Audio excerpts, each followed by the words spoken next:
India Pak സംഘർഷ സമയത്ത് ഇന്ത്യയിലേക്കുള്ള വ്യോമാതിർത്തി അടച്ചിട്ടുകൊണ്ടാണ് പാകിസ്ഥാൻ ഇന്ത്യക്ക് പണി കൊടുത്തത്. എന്നാൽ ഇപ്പോൾ ആ പണി പാകിസ്ഥാൻ ഒരു കെണിയായി മാറിയിരിക്കുകയാണ്.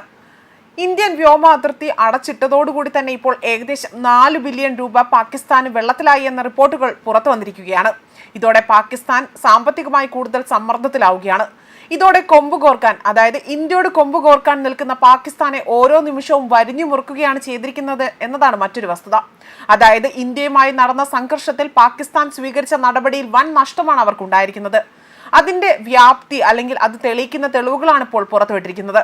സംഘർഷവുമായി ബന്ധപ്പെട്ട് ഇന്ത്യയിലേക്കുള്ള വ്യോമ അതിർത്തി അടച്ചിട്ടതിനെ തുടർന്ന് പാകിസ്ഥാൻ വിമാനത്താവള അതോറിറ്റിക്ക് 4 ബില്യൺ രൂപയുടെ നഷ്ടം സംഭവിച്ചതായാണ് കണക്കുകൾ വ്യക്തമാക്കുന്നത്.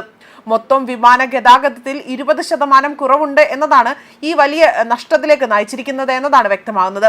2025 ഏപ്രിൽ 24-നും ജൂൺ 20-നും ഇടയിൽ തന്നെ ഇന്ത്യയിലേക്കുള്ള വ്യോമ അതിർത്തി അടച്ചിട്ടത് മൂലമാണ് പാകിസ്ഥാൻ എയർപോർട്ട് അതോറിറ്റിക്ക് 4.10 ബില്യൺ രൂപയുടെ നഷ്ടം സംഭവിച്ചിട്ടുള്ളത്. ഈ നടപടി പ്രതിദിനം 100 മുതൽ 150 ഇന്ത്യൻ വിമാന സർവീസുകളെ തടസ്സപ്പെടുത്തിയിട്ടുണ്ട്. ഇത് മൊത്തം വ്യോമ ഗതാഗതത്തിൽ 20% കുറവുണ്ടാകുകയും അമിത ഫീസ് വഴിയുള്ള വരുമാനം കുറയുകയും ചെയ്തുവെന്നും പാകിസ്ഥാൻ പ്രതിരോധ മന്ത്രാലയം ദേശീയ അസംബ്ലിയിൽ അവതരിപ്പിച്ച കണക്കിലാണ് വ്യക്തമാക്കിയിരിക്കുന്നത്. വിഷയത്തിൽ പ്രതിരോധത്തിലായതോടെയാണ് ഏപ്രിൽ 23-ന് ഇന്ത്യ സിന്ധു നദീജല കരാർ താൽക്കാലികമായി തന്നെ നിർത്തിവെച്ചതിനെ തുടർന്നായിരുന്നു വ്യോമ അതിർത്തി അടച്ചിടാനുള്ള തീരുമാനം പാകിസ്ഥാൻ സ്വീകരിക്കേണ്ടി വന്നതെന്ന് പ്രതിരോധ മന്ത്രി ഖ്വാജ മുഹമ്മദ് ആസിഫാണ് ഇപ്പോൾ അഭിപ്രായപ്പെട്ട് രംഗത്ത് വരുന്നത്.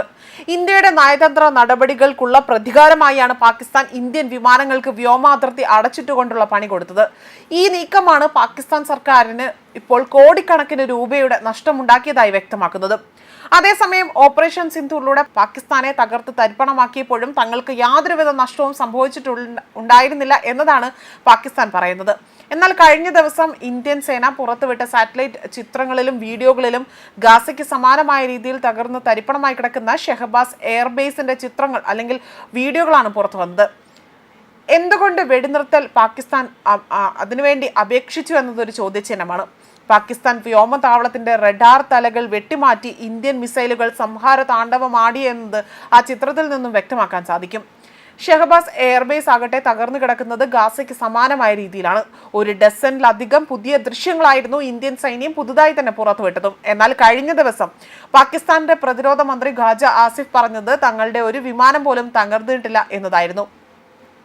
ഒരു പാകിസ്ഥാൻ വിമാനം പോലും ഇന്ത്യൻ സൈന്യം ആക്രമിക്കുകയോ നശിപ്പിക്കുകയോ ചെയ്തിട്ടില്ല എന്നതായിരുന്നു പറയുന്നത്.